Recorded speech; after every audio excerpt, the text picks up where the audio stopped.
the first ambassador in Islam ever in the history of Islam. Sino itong sahaba? Nabaliktarin mo ang kwento kay Julaybib. Ito siya. Ang propeta sallallahu alaihi wasallam ay nagsabi, "Ma ra'aytu bi Makkah min al-an'ami ni'matan min Mus'ab ibn Umayr."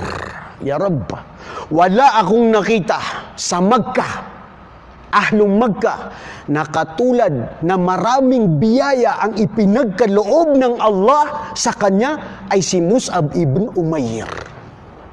Waman huwa Mus'ab ibn Umayr? Si Mus'ab ibn Umayr, napakagandang lalaki na nilikha ng Allah. Allahu Akbar. Hindi masyadong napakatangkad at hindi naman maliit. Katantaman. Wa yu'rafu bi annahu yalbasu ahsanul libas, afdalul thiyab. Kilala siya at tanyag sa napakaganda ang kanyang mga kasuotan.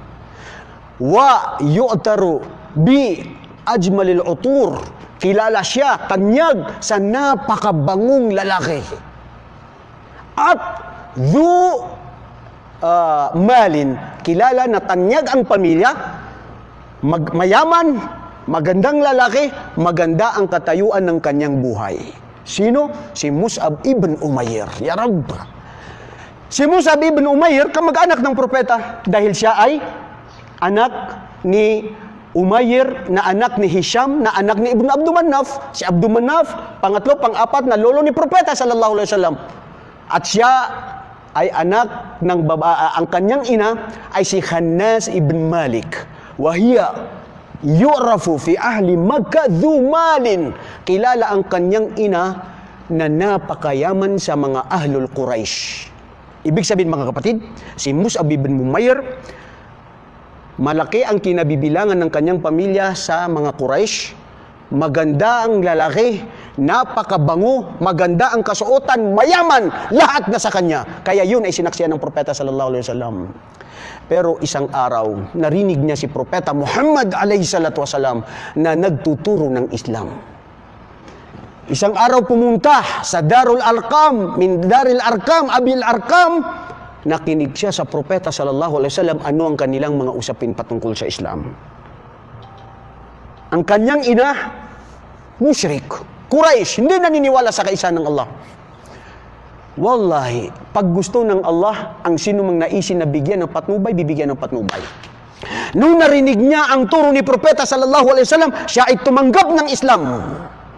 Without any hesitation, without any doubt, binuksan ng Allah subhanahu wa ta'ala sa kanyang puso ang Islam, at ito ay kanyang tinatago. Dahil ayaw na marinig ng kanyang ina.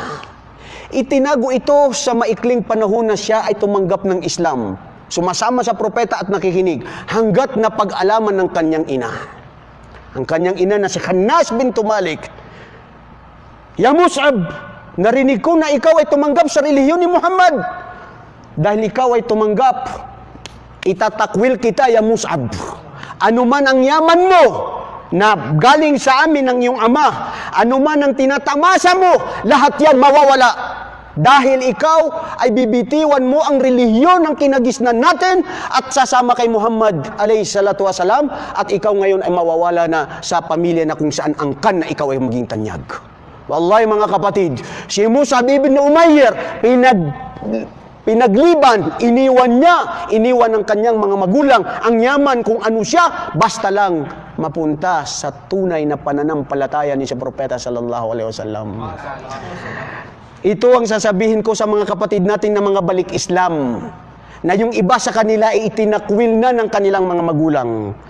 Pakinggan, basahin natin ang tungkol sa kwento kay Mus'ab ibn Umayr, na nasa batang isip ng kanyang murang pag-iisip at kabataan, ngunit iniwan ang makamundong bagay, ang yaman, para lang sa Islam at para sa propeta sallallahu alaihi wasallam.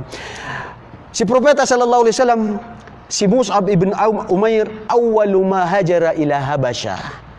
Nung una ang hijra, bago pa ang Madina, naghijra si Mus'ab ibn Umayr sa Habasha dahil sa matinding parusa ng mga Quraysh. Alam niyo mga kapatid ang aral dito?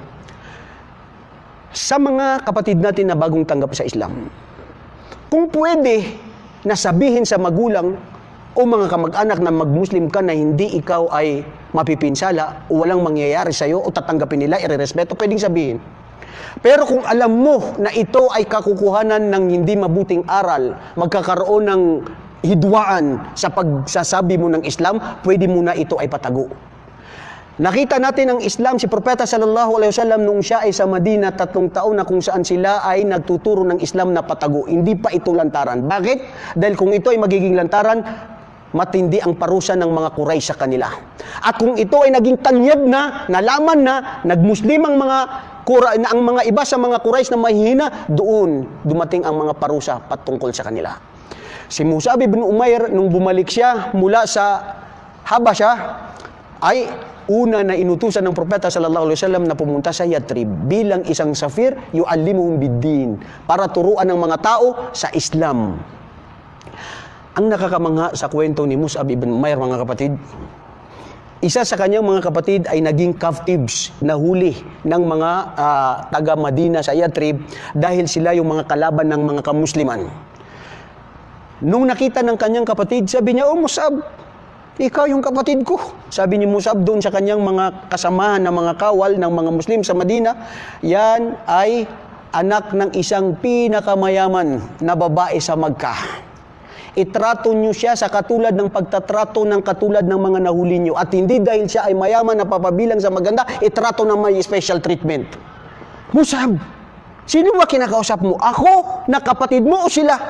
Sabi niya, hindi. Sila ang mga kapatid ko. Ikaw hindi kita kapatid. Kadugo pwede, pero hindi ikaw ang kapatid ko. Dahil ang kapatid ko ay ang kaparehas ko ng pananampalataya sa Allah.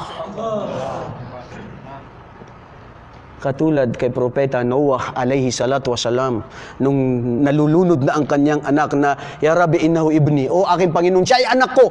Sabi ng Allah, "Innahu laysa ibnak. Innahu amalu ghairu salih." Ya Noah, hindi mo yan anak dahil siya ay gumagawa ng kabutihan, gumagawa ng mga gawain na labag sa Islam at gumagawa ng lahat na ito ay hindi kagustuhan ng iyong Panginoon. Mga kapatid, ang tunay ng mga kapatid nyo ay ang kung sino ang kaparehas ninyo ng pananampalataya. Kaya kung sino man sa mga pamilya natin na hindi pa nagabayan ng Allah dahil mahal natin sila, magtiis tayo, humiling sa Allah, nagabayan sila ng Allah. At hindi kinakailangan na ibig sabihin itakwil nyo sila. Pakitunguhan pa rin sila ng mabuti. Si Mus'ab ibn Umair, mga kapatid, nangyari sa kanyang pakikibaka. Iniwan ng mundo, iniwan ng lahat dahil para lang sa Allah, para lang sa pagmamahal kay Propeta Muhammad alayhi salatu wasalam. Nangibabaw ang araw ng paghukom at hindi ang buhay dito sa mundo. At yan ang dapat sa isang Muslim, na hindi na nagnanais na dapat mahalin niya, mapangibabaw ang pagmamahal sa lahat ng karangyaan dito sa mundo. Dahil lahat ito, alam niya na ito ay hindi magbibigay tulong sa kanya sa kanyang libingan, lalo na sa araw ng paghukom. Yun si Mus'ab ibn Umair. Hanggat siya syahida fi Badran, nakisama sa pakikipaglaban sa Badr. Wa syahida ila Ghazwatul Uhud. Sa Ghazwatul Uhud, mga kapatid, inatasan siya ng Propeta sallallahu alaihi wasallam na siya ay safir, hindi ba? Siya ang ambasador, unang ambasador sa Islam. Nung nakipag-away sila sa Badr, siya ang may hawak ng liwaul muhajirin. Siya yung may hawak ng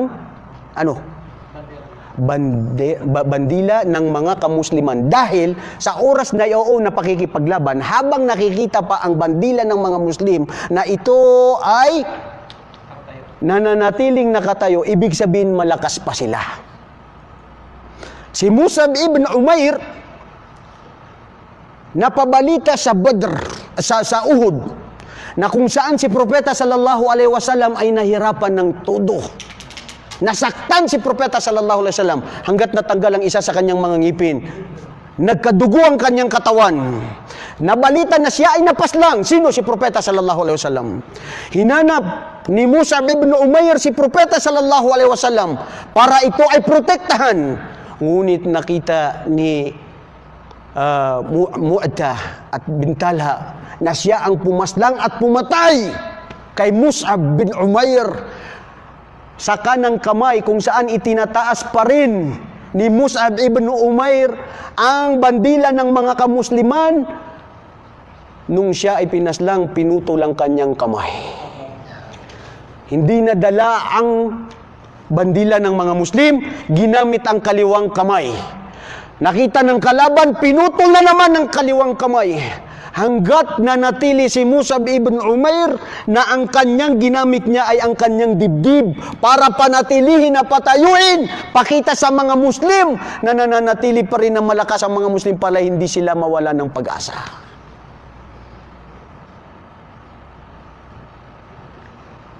Pinasa ni Mus'ab ibn Umair ang isa sa mga talata sa Quran. Wa mar rasulu illa qad khalat min qablihi ar-rusul. Afa in mata aw qutil fanqalabtum ala aqabikum wa man yanqalib ala aqibay fa inna Allah la yadurru bihi syai'a. Ito si Muhammad, wala si Muhammad maliban sa siya ay sugo ng Allah, na katulad ng mga naunang propeta sa kanya na sila ay mga sugo na nangamatay na rin.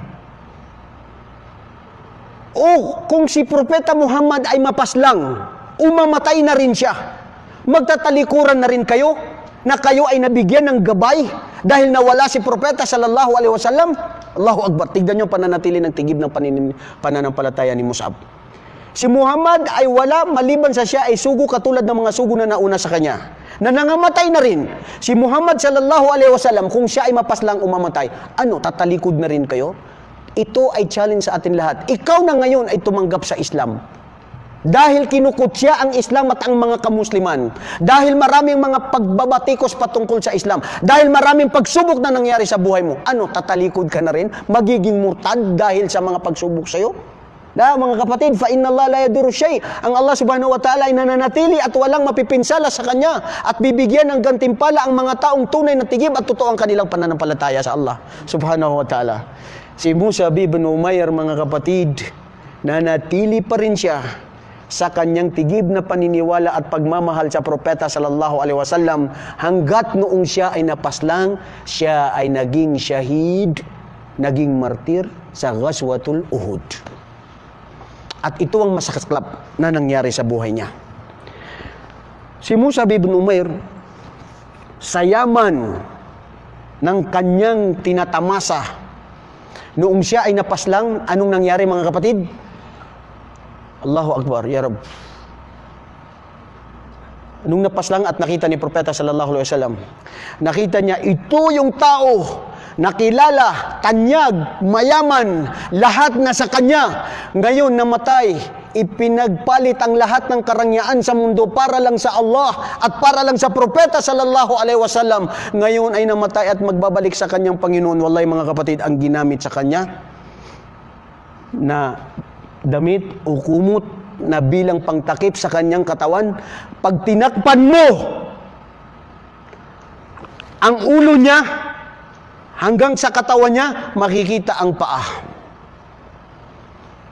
Dahil kulang ang damit at tela na itatakip sa kanya.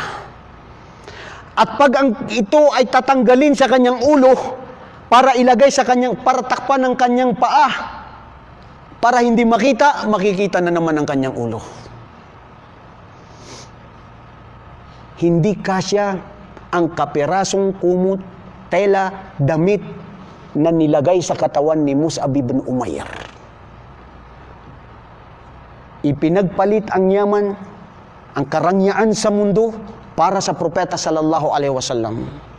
Pero kinalugdan siya ng Allah at minahal siya ng propeta at sinaksihan na kasama ito sa mga tao na siya ay papasok sa paraiso. Naintindihan niyo ba yun, yung nangyari sa kanya nung siya ay mapaslang? Ha? Mga kapatid? Hindi nagkasya yung tela na ikukumot sa kanya. Takpan ang kanyang mukha, makikita ang kanyang paa. Takpan niyo ang kanyang paa. Sabi ng propeta, pag tinakpan ang kanyang paa, makikita ang kanyang mukha, ang kanyang ulo. Mga taong tunay na tigibang pananampalataya at hindi ipinagpalit ang Allah at ang propeta. Mahal nila ang mundo Mahal nila ang araw ng paghukom at hindi ang mundong ito na panandalian ang lahat ng mga bagay na tinatamasa na ito ay hindi magbibigay sa kanila ng kabuluhan.